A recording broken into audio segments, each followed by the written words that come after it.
बात उस समय की है जब मैं अपने गांव जा रहा था। मेरा गांव घने जंगलों और पहाड़ों के बीच में बसा हुआ है। घनी आबादी से बिल्कुल अलग थलग मेरे गांव में एक कच्ची सड़क है जिस पे केवल एक बस चलती है जो गांव से बाहर ले जाती है और वापस गांव लेके आती है। मैं अपने मामा के घर गया था और वहीं से वापस लौट रहा था। रात का समय था और बस ने मुझे गांव के बाहर उतारा था क्योंकि सड़क गांव से बाहर की ओर थी और मेरा घर गांव के काफी अंदर था। पर इससे मुझे कोई फर्क नहीं पड़ता था क्योंकि मैं पहले भी कई बार रात में सफर कर चुका था। पर इस बार मैं काफी देर रात अपने गांव में पहुंच रहा था। मैंने अपना बस से सामान उतारा और गांव की तरफ बढ़ चला। उस समय रात के लगभग 1:30 बज रहे थे और गांव के सभी लोग सो चुके थे। पूरा गांव सुनसान पड़ा था। ऐसा लग रहा था मानो जैसे मैं कोई गांव में नहीं किसी जंगल में आ गया हूं। मुझे अब थोड़ा डर लगने लगा था। मैं बस भगवान से प्रार्थना कर रहा था कि कैसे भी करके जल्दी से अपने घर पहुंच जाऊं। मेरा जो घर था वो गांव के आखिरी छोर पे था। रास्ते में चलते चलते मुझे मेरा दोस्त रवि मिला। उसने मुझे दूर से इशारा किया। जब मैंने उसे देखा तो मैं अपने मन में सोच रहा था कि इतनी रात को ये यहाँ पे क्या कर रहा है।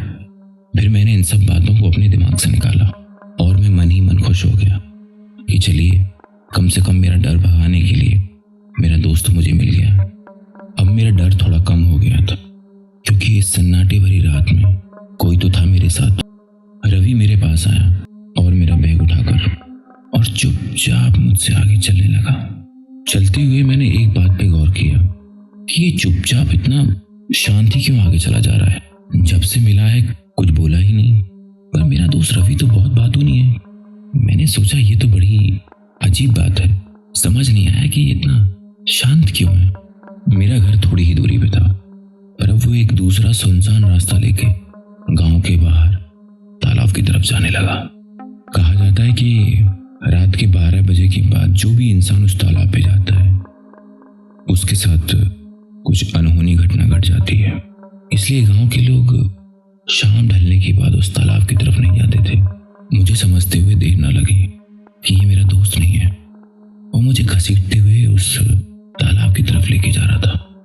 मैं जोर जोर से चिल्लाने लगा। मेरी चीखने चिल्लाने की आवाज सुनकर गांव के लोग दौड़कर मेरे पास आने लगे। जब तक वो मेरे पास पहुंचते मैं बेहोश हो चुका था।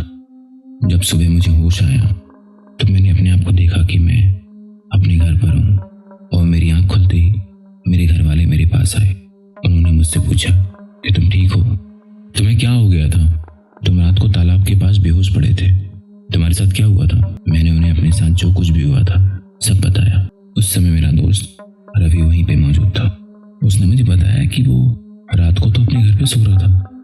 दोस्तों, अगर आपको हमारी ये कहानी अच्छी लगी हो तो कहानी को लाइक करिएगा और अगर चैनल पे पहली बार आए तो चैनल को सब्सक्राइब जरूर करना। धन्यवाद।